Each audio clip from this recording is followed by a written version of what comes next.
காலேஜில் காலை வேலையில் இருக்கிறீங்க என்ன? இல்லை நம்ம ஏற்கனவே தான் இப்போது நம்ம மதுரை கோவில் நகரம் என்ற பெயர் பெற்ற மதுரை இந்த குப்பை நகரமாக இருக்குது. நம்ம ஆல்ரெடி சொல்லியிருந்தது தான், நம்ம மதுரையை சுத்தப்படுத்துறதுல நம்மளோட பங்கு முக்கியமாக இருக்கணும் அப்படின்னு சொல்லிட்டு, அதனால் முதல்லே எடுத்தேன்னா இந்த நம்ம இப்போ காலையில் கல்லூரிக்கு வந்தப்போ இது நான் வேறு விஷயமா காலேஜுக்கு வரப்போ இந்த பின்னாடி வந்து ஒரு 15 இயர்ஸாகவே இந்த குப்பைகள் இருந்திருக்கு. அதை எந்த விதமான முயற்சியும் எடுக்கல. சரி முதல்ல மதுரையை சுத்தப்படுத்தணும் முடிவு பண்ணப்போ இதை நம்ம எடுக்கலாம் அப்படின்றதுக்காக இன்றைக்கி இருக்கோம். மக்கள் வாழக்கூடிய பகுதி இல்லாமல் கல்லூரிக்குள்ள தேர்ந்தெடுக்க வேண்டிய காரணம் தெரியல.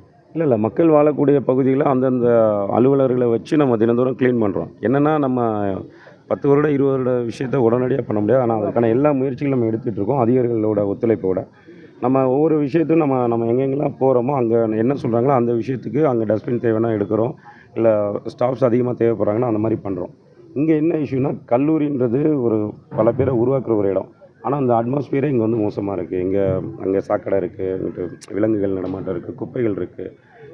அப்படின்ற பிரச்சனை இருக்கும் பட்சத்தில் முதல்ல இங்கேருந்து ஸ்டார்ட் பண்ணோன்னா இது பொதுமக்களுக்கு ஒரு விழிப்புணர்வாக இருக்கும். அட் த சேம் டைம் இதை பார்த்து இது மட்டும் கிடையாது, நம்ம வாரம் சனிக்கிழமை இந்த மாதிரி ஒரு நம்மளோட கழக நிர்வாகிகள் ப்ளஸ் பொதுமக்கள் அந்த மாதிரி கல்லூரி மாணவர்கள் அவங்களோட இணைந்து இந்த மாதிரி ஒரு ஐடியா பண்ணலாம் அப்படின்றது இருக்குது. நீங்கள் பிரச்சாரம் பண்ணும்போது நிறைய இடங்களில் வந்து குப்பை கழிவுகளாக இருக்கிறதெல்லாம் வீடியோலாம் போட்டுருக்கீங்க. நிச்சயமாக அடுத்து எப்போ நாங்கள் கண்டினியூஸாக நீங்கள் தொடர்ந்து பார்க்கலாம். அதான் நான் வேறு எந்த முயற்சியுமே நான் எடுக்கலை. நான் வேறு இன்ஸ்பெக்ஷனே போகல.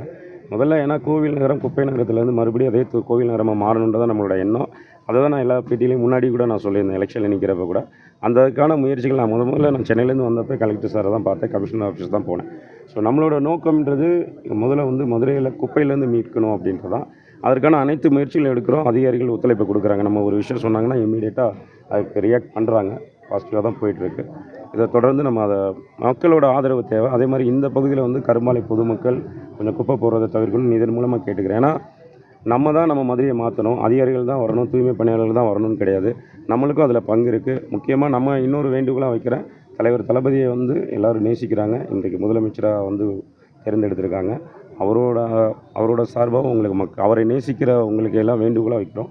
ஸோ நம்மளோட பங்களிப்பு இதில் நிறையா இருக்கணும். அரசு அதிகாரிகள் தூய்மை பணியாளர்களை தாண்டி பொதுமக்களாகிய நம்மளோட பங்கும் இதில் முக்கியமாக இருக்கணும். குப்பைகள் இல்லாத ஒரு மாநகரை நம்ம உருவாக்குறதுக்கு நம்ம அனைவரும் இணைந்து முயற்சி எடுக்கணும். நன்றி. தேங்க்யூ.